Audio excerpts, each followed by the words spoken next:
মুসা যদি কবরে জীবিত থাকে, আমার নবী কবরে মরে গেছেন, এটা কি কোনো মুসলমানের কথা হতে পারে? জুলকুয়াইসারের বাচ্চার কথা হতে পারে, ইবনে জিয়াদের বাচ্চার কথা হতে পারে, ইয়াজিদের বাচ্চার কথা হতে পারে, ইবনে সলুলের বাচ্চার কথা হতে পারে, আবু বকরের সন্তানের কথা হতে পারে। এখন আমাদের এক সময় যারা বুক ফুলিয়ে বলেছিল আমরা বুক পকেটে জীবন রেখে কথা বলি, জীবন বুক পকেটে না পায়খানায়, আবু জেহেলের কাদিয়ানির অফিসে, সেখানে জীবন রেখে এখন কথা বলে। এখন কোথায় গেল বড় বড় কথা? তারা আন্তর্জাতিক খ্যাতি সম্পন্ন মুফাসসিরে কোরআন হবে তারা, কিন্তু কোরআন তাদের ভিতরে ঢুকবে না।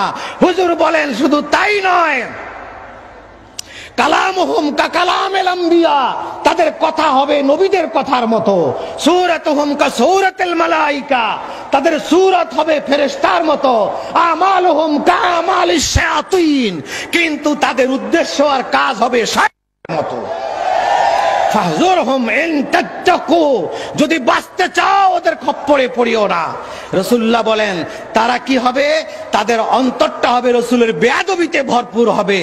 রাসূলুল্লাহ বলেন যে তাদের আমলের সাথে হাকির, তোমরা তোমাদের নামাজকে তাদের নামাজের সামনে লজ্জিত হবে, তাদের রোজার সামনে তোমরা লজ্জিত হবে। সাহাবীদেরকে হুজুর বলেছেন যে এই জুলকুয়াইসারের বাচ্চাদের নামাজের সামনে তোমরা নামাজি লজ্জিত হবে, তাদের কোরআন তেলাওয়াতের সামনে তোমরা লজ্জিত হবে, তাদের রোজার সামনে লজ্জিত হবে, তাদের আমলের সামনে তোমাদের আমল লজ্জিত হবে। তারা ঘন ঘন দাড়ির মধ্যে তেল দিয়ে সত্যি আস্তাগফিরুল্লাহ আস্তাগফিরুল্লাহ আস্তাগফিরুল্লাহ, ডাইন দিকে তাকাবে আস্তাগফিরুল্লাহ, বাম দিকে তাকাবে লা হাওলা ওয়ালা কুওয়াতা ইল্লা বিল্লাহ, পিছন দিকে তাকাবে লা ইলাহা ইল্লাল্লাহ, খালি আল্লাহর জিকির করবে। হুজুর বলেন সব তাদের কণ্ঠের উপরে, নিচে না। কলিজায় কিছু তাদের নাই, তাদের কলিজায় আছে জুলকুয়াইসারার প্রেতাত্মা। জুলকুয়াইসারা বলেছিল হুজুর সাবধানে মাল বন্টন করবেন, ইনসাফ করেন, মান ইনসাফটা আপনি ইনসাফ করেন নাই।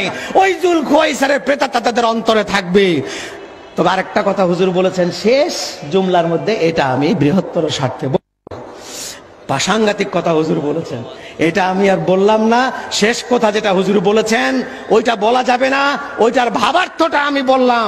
যদি বাঁচতে চান ঘুরতে ঘুরতে যাদেরকে আল্লাহ তাআলা হুব্বে রাসূল দিয়েছেন তাদের পক্ষে আপনারা যাবেন। খবর আন্তর্জাতিক খ্যাতি সম্পন্ন মুফাসসির হবে, লা ইউজাবিজুহুম তারাকিহিম, গলার নিচে কোরআন ঢুকবে না। আন্তর্জাতিক খ্যাতি সম্পন্ন মুফাসসির হবে, লালদিঘির ময়দানের মতো 14টা ময়দান লাগবে, এত মানুষ থাকবে, কিন্তু গলার নিচে কোরআন যাবে না। কোরআন থাকবে গলার হুলকুমের বাইরে, জিহ্বার মধ্যে। তারা এক সময় লাভ দিয়ে বলবে বুক পকেটে জীবন রেখে কথা বলি, তারাই এক সময় দেখবেন যাইয়া পায়খানায় লুকাইয়া বাঁচবার চেষ্টা করবে।